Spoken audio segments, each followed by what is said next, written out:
Okay, so I believe that we're recording. Hello and welcome to Self-Care True Stories. We have a very special episode today. A dear friend of mine, Maggie Sarfo, is here with us. Hi, Maggie. How are you doing today? Hello, Anna. I'm very well, thank you. And thank you for inviting me to this amazing show. Oh, my pleasure. I can't wait to share your story. So I just want to let you know where you're at. You're here at the Wellness Universe Lounge. Thank you for joining us, everyone who's joined us live. And if you're watching the recording, thank you for taking the time to learn a little bit more about Maggie or her story and get inspired about what it is to hear a message from the universe and not even understand what they're talking about, but take it in and change your entire life because of it. And that's what we're going to be talking about today. But first, I want to share with you that Maggie is a member of the Wellness Universe, and thewellnessuniverse.com is where you would find Maggie, along with a bunch of healers, practitioners of well-being and wellness, transformation, coaches, guides, healers, teachers, counselors, therapists, and doctors. So please check out thewellnessuniverse.com and visit more of our programs. Every Thursday morning, we do this live with a different guest of honor. The Self-Care True Stories series is at 11 a.m. EST every Thursday, and look forward to having you join us on another live episode in the future. So Maggie, yes, I'm just going to share a little bit about you, and if I leave anything out, please feel free to add on. So I'm just going to share a little bit about your background. So you are a business and personal growth and Akashic Records consultant, right? And okay, and I'm so excited to share about that because it is an exciting thing. I've had my Akashic Records read before, and it's funny because with each different person, there's a different delivery of the messages. So I find this very extraordinary. So a bit about you is you having dealt with people who are faced with blocks that prevent them from living their best lives to their fullest potential. Maggie has always been on her own self-development journey. After a 15-year successful corporate career, she experienced a rough patch in 2016. Then she woke up one morning with the sounds of Akasha ringing in her ears. This led her to discover the Akashic Records as a tool to unlock these blocks and activate our highest potential blueprint so we can move forward in confidence, exploring new ways of being, leading, and growing our business exponentially and our lives. Based in the UK, Maggie Sarfo is a passionate author, speaker, and mentor for inspirational business leaders and individuals looking to connect with who they truly are and explore new ways of being so they can live their happiest lives. She brings over 18 years experience to her audiences. The majority of her clients become hugely successful in life and business or transform happily. She is the CEO of Mears Consult Ltd, enjoys yoga and family beach holidays, and also is an author in our latest book, The Wellness Universe Guide to Complete Self-Care, 25 Tools for Happiness. And you wrote chapter number 10, Creating Balance for Happiness. So I just wanted to share about that. So Maggie, did I leave anything out in your bio and introducing you? No, I think it's amazing. Thank you for reading that out so beautifully, Anna. Oh, well, thank you for being here. So I wanted to bring you to our show today because you have a very extraordinary story. Now, I love to share our Wellness Universe World Changers stories, typically what they've overcome as far as a challenge or an obstacle in their life, because that kind of usually got them into their practice. And then, what it is that they're practicing, because a lot of people just aren't familiar with the background of the practitioner. They just know what they teach, know what they know, experience them through their service. But for you, it was more of an inspirational moment and a guided moment from the universe. So I would love to hear more about how you were inspired. Take me through the experience and your why and everything else, and we'll just take it from there. Wonderful. Thank you, Anna. So increasingly, I'm finding myself going even back to my childhood when I was explaining, the inspirational moment that happened to me with regards to the Akashic Records. So I was born in Ghana. I grew up in Ghana, and I'm the daughter of a university lecturer and a librarian. So I spent my life moving from one university campus to the other when I was growing up. And then I moved to the UK. I used to visit because we had family in the UK, and then I moved to the UK about 21 years ago. But for me, the current situation in terms of being inspired or receiving messages from the universe, I can now trace it back to perhaps childhood moments, even though I would never have thought or understood it to be the case. But then the more I get invited to these kinds of interviews and the more I get probed, the more I can actually get to trace it back, that maybe something was happening from childhood that I didn't necessarily put two and two together. And so, for instance, one example was when I was a child, I used to have friends who were much older than me. So imagine I'm like 10, 12, and I have friends who are like 18, 20, and I felt it was really normal. And people say, how come your friends are so much older than you? And I'm like, really? Well, I didn't realize that I was having friends who were much older than me. But I think what was happening was a lot of these people, these friends of mine, they would say something to me and I'll say something back, usually a problem. And they either say to me, that's it, that's the answer, that's the problem solved, or I'll meet them another time, maybe a few days later, a few weeks, or even months later, and they'll go, oh, you know that thing that you said about blah, blah, blah, that's exactly what I needed. And I never really remembered what I said, and so I had no idea what was going on. And so these days, when people ask me, do you think you were still maybe channeling information from the Akashic records? I'm like, I don't know. But I think people also felt they could open up and tell me about their problem or whatever, because somehow they felt I will say something to them that could be useful. And I think I was very, very subconsciously doing that without knowing. Anyway, so fast forward. When I started my career, I've always felt that the whole idea, again, back to this episode of me saying things to people and people feeling I've said something right, I realized that it came very natural to me to say something. And so when I was growing up and I had to choose a career, friends said to me, what do you want to do? And I remember at that time I really liked my French teacher and I was really doing well with French and everything. I grew up in an English speaking country. So I thought, well, if I worked in the UN, then I could use both French and English. So I thought I will work with the UN. Maybe I'll be a bilingual secretary, all those kind of ambitions that you have when you're growing up. And then my first profession when I came out of university after doing a French and English combined degree was to work in a university library. And I was in the HR department or personal department at that time. And then very quickly I realized it wasn't for me, because we'll go to what they called academic board meetings and it was just too much ego in the room for me. I just knew that it wasn't for me at all. Because I just couldn't take it. I didn't think I would last that long there. Because you see people going, oh, I'm a professor. And yes, he's a professor, but mine is from Oxford and his isn't. I'm like, do people behave like this? So I knew it wasn't for me.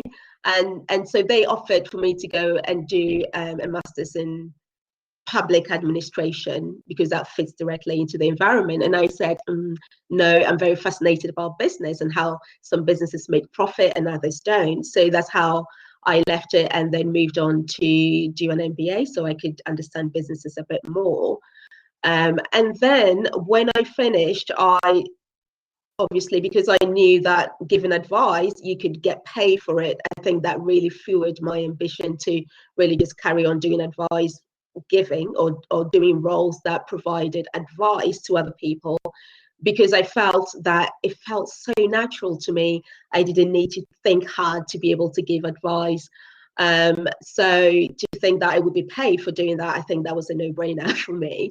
Maggie, let me interrupt you for a moment. So what you're saying is when you were younger and you had the older friends, that you basically were channeling information that you didn't experience yet, but yet you had answers for them or advice for them at that age. So obviously the downloads if you will, Were happening, yeah. had to come from somewhere outside of yourself, because you could not have lived those experiences at that young age. And so what you're saying now is that in the professional life, that you were taking the practical knowledge that you experienced and what you've learned through your education, but you're also still relying and you were still like very aware that you were receiving a lot of information to advise through a divine source.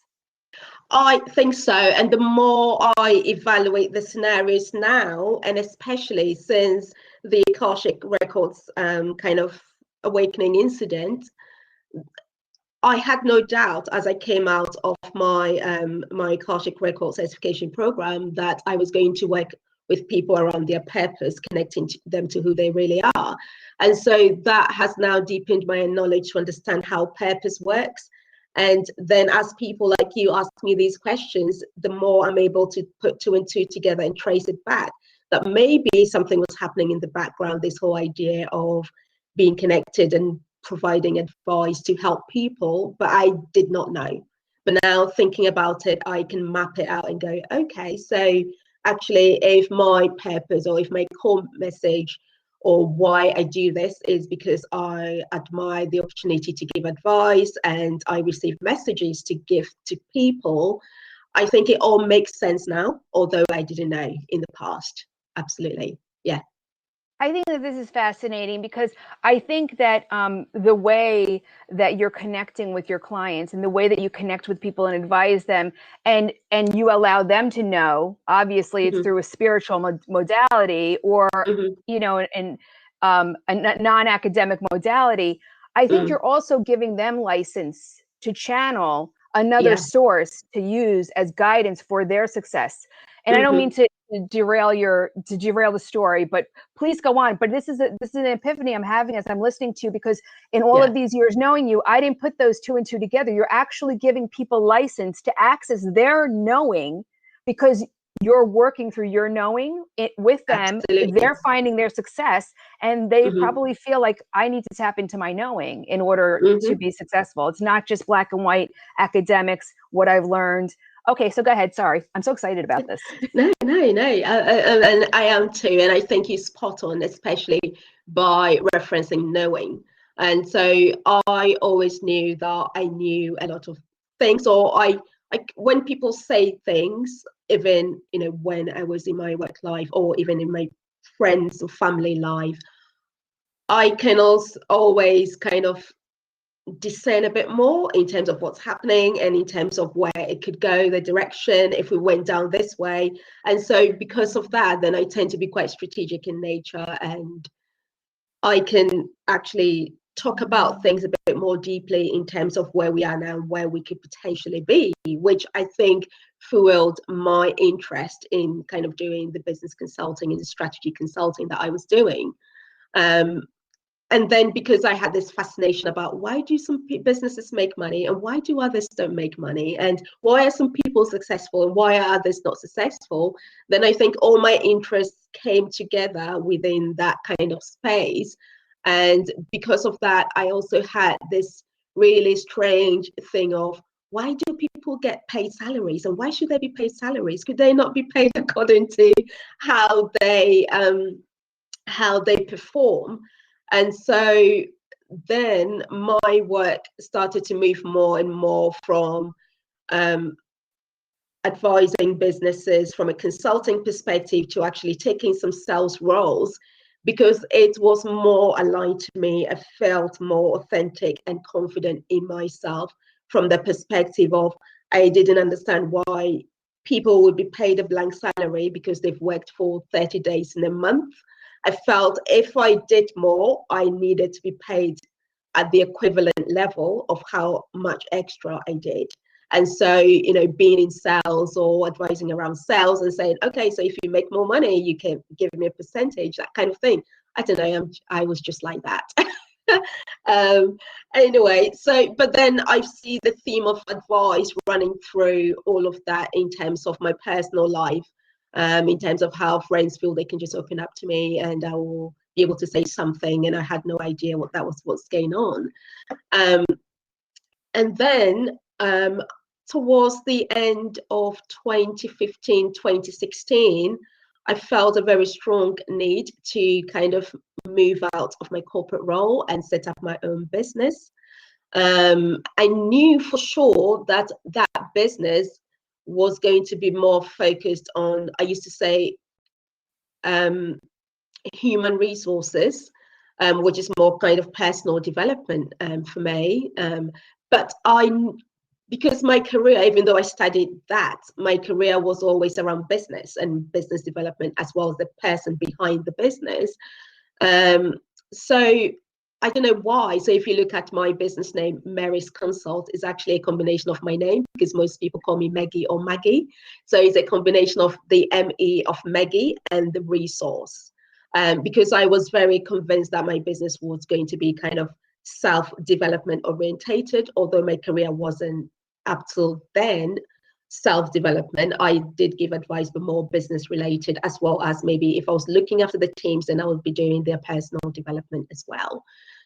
But I really enjoyed that, and I felt that it was something that I didn't need to really use my brain too much to do. It came very easy to me. But then as soon as I did that, I came out of the corporate world and I set up my business. And obviously I was erring on caution and did exactly what I knew my strengths were by carrying on with business advice. I said to myself, there's always that fear and that resistance. We all know that. And so I contracted myself full time to another smaller organization, because I think as humans, we don't trust the divine intervention that we have in our lives. And for me, I was very left-brained, and I know that I guess people will say I was also very realistic, and there's the mortgage and everything else, and at that time I didn't know any other way of necessarily paying for my needs if I went down a route that I had no experience in, that kind of thing. So I contracted myself full time. And then as soon as I started that, and I said I'll give it 2 years, but as soon as I started, I knew it was wrong. And I was like, oh my God, what do I do? And so that particular last role that I went in, I knew there was a role that I needed to play. But it came to an end very quickly, and I started getting very, very frustrated in the role, and it didn't feel right. And it was, for me, it was a part of my journey to date where both my home life, like my relationships, were not going the way I wanted it to go. My relationship with my family, like my siblings, were not necessarily going the way I wanted it to go. And also my career wasn't. So it was a deep moment for me. And then what happened was, well, I knew I needed to move out. I had no idea how I was going to do it. And then I just focused more and more on my self-development. I was a big fan of reading and listening to books from Wayne Dyer, practicing mindfulness and meditation from Deepak Chopra and a few others, and YouTube was just my friend. And then one morning, as I was coming out of meditation, all I could hear was the word Akasha just ringing very loudly in my ears. And I was like, what does that mean? And why is it ringing? Why would it not stop? And so, I turned to my faithful assistant called Google on my phone. But when I picked the phone, I could see the number 333 everywhere. So 333 on in terms of the time. At that time, it was quite early. I hadn't realized it was that early, 3 o'clock in the morning, or 3:33 in the morning. But also the number of my emails on the phone was also showing 333. Anyway, I did not understand numerology at that time as well, so I had no idea. But it was later that I got to understand that the 333 is the numeric symbol for the Ascended Masters, which is a group of higher beings who work within the Akashic records quite a bit, of which I'm also kind of currently connecting with. So anyway, so I find a book I Googled Akasha, and then I realized it was connected to the Akashic records. And I then moved on to go and find a book called How to Read the Akashic Records. I just found myself seeing that book, and I bought that book. I bought the audio version, and then I started listening to it. And within that book, there was a stage where you had to stop and do a meditation and follow a process, and then you'll be able to access your records, your Akashic records. So for the benefits of those of us who don't understand what the Akashic records are, then the simplest explanation is that is a record of our soul's information from the time we come into being until the time we cease to be. And so we talk about the past, the present, and potential future parts. And the past would also include kind of past lives, if our souls have evolved and lived in different in different lifetimes up until now. Increasingly, there are also other souls who are joining us who may not necessarily have been human. So with those people who may sometimes call themselves star seeds, then you will find that their past life could link them back to a planet where they were kind of beings on other planets who have now come to our planet Earth to assist us. Anyway, so that's deep information, but essentially being able to tap into the Akashic records enables us to understand who we really are, understand ourselves without the conditioning, understand ourselves in terms of what we said we'll come here and do, understand maybe the reasons why we may have some repeated patterns and how to remove those to enable us to have our happiest life in this lifetime. And so it's a very, very useful resource. But for me, when I discovered what the Akashic records are, I did not think I was going to use that to kind of provide advice or even work with it within my business at all, because of some of those deep challenges that I was going through. And at that time, I'd also come across something called kind of ancestral lineage and bloodline issues, and how, if something was happening now that you needed to resolve, but you can't find solutions here, you could actually go and trace it down your bloodline and kind of resolve that, and then create a better bloodline moving forward. So I was really pulled into that, and I thought that was what I was going to use the Akashic records for, until I started receiving information about that, as well as a very strong message that the Akashic records was going to be part of the roadmap for the business that I was setting up, which I very, very strongly resisted as well. Now, Maggie, I want to stop you there because we're about 23 minutes, and we have a little tool that you're going to share with us to help us out. I wanted to know if anybody in the audience had a question or a comment for Maggie at this moment. I have so many questions for you, and we just don't have the time. I literally have like this whole, I want to know how your clients benefit. I want to know how you work with them. I want to know how you pull in the Akashic records and make it practical in their lives. There's so much that I want to know, but let me hear from the audience. Let me see if anybody has any questions at the moment, and we'll get to their questions first. But I find everything that you do so fascinating and so amazing, because you do have a very practical way of helping your clients out to be successful in their lives and in business. And I think it's really important that we pull in these spiritual modalities. And one of the things that I wanted to mention before is that most super successful, high achieving people say they are very in tune and aware of their intuition.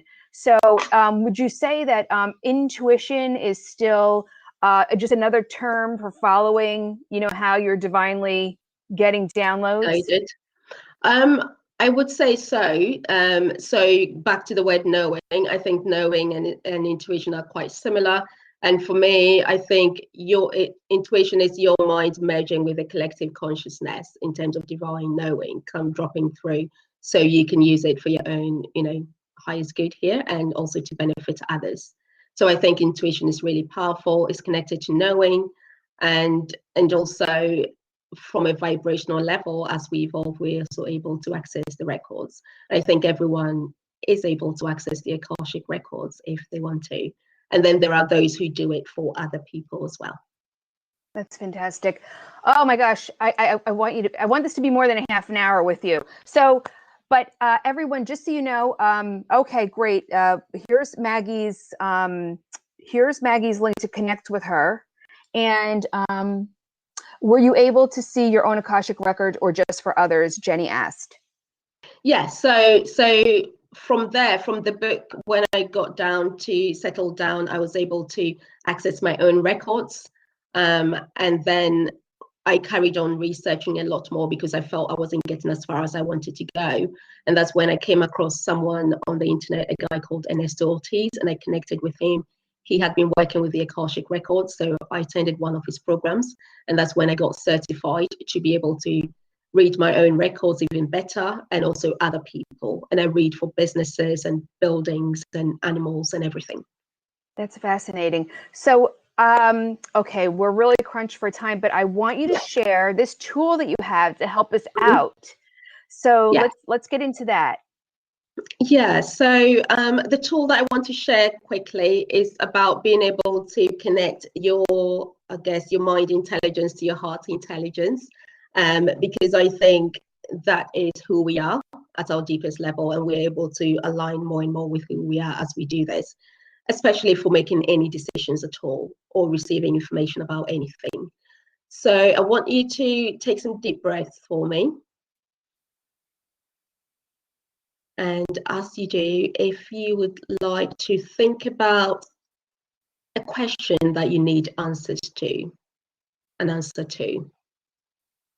And as you think about the question, because we normally use our mind first most of the time, drop that thought from your head into your heart. And if you're finding it difficult to do that, just say to yourself, I am dropping the thought from my head into my heart. And then once you've said that or done that, ask the same question again now. And then pause and see the answer that you receive.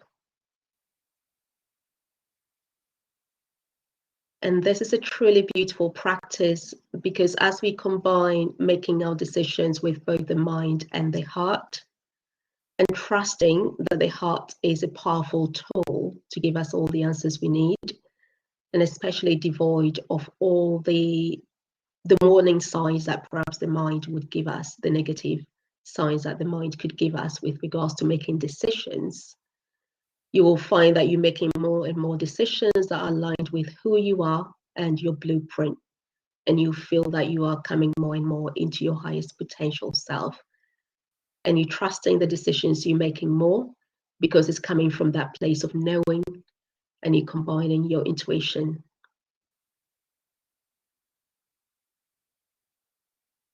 And now you can open your eyes if you had it shut. And then if you have any feedback, please share them with us in the comments, please.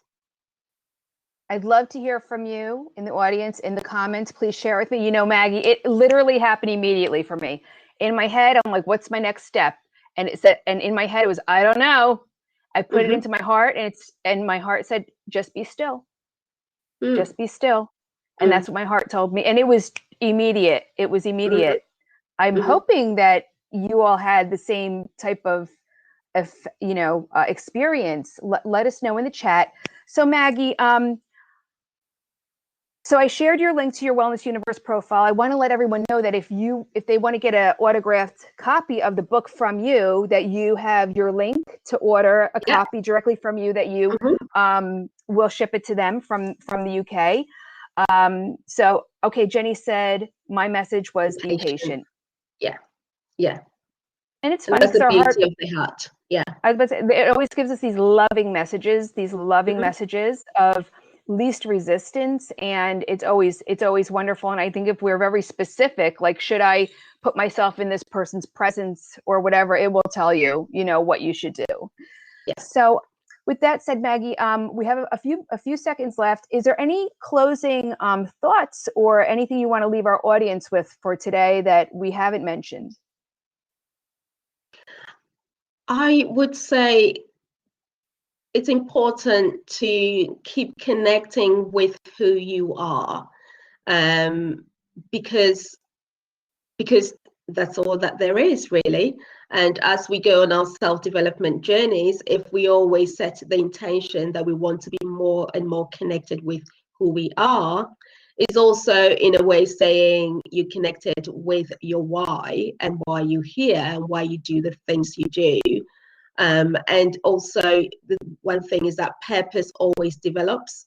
And so previously we used to think purpose doesn't develop, but it does develop. And that's why you find people moving from one stage where they're very happy doing what they're doing, and then another stage comes up, or they get to a stage where they're not happy at all because everything that used to serve them is not working, is because they are at a stage where the purpose is developing and they need to step up to meet that the higher version of themselves from that perspective. That happened to me, and I know that is happening to so many people as well. So hang in there and keep developing yourself, because that's where we become happiest and impact other people in a positive way too. Absolutely. Absolutely, Maggie. And I just wanted to share really quickly, you have a session coming up on April 17th, how to get everything via your Akashic records. It's free. So, and I just dropped the link in the chat. So Maggie, I just want to say thank you so much for being my guest today.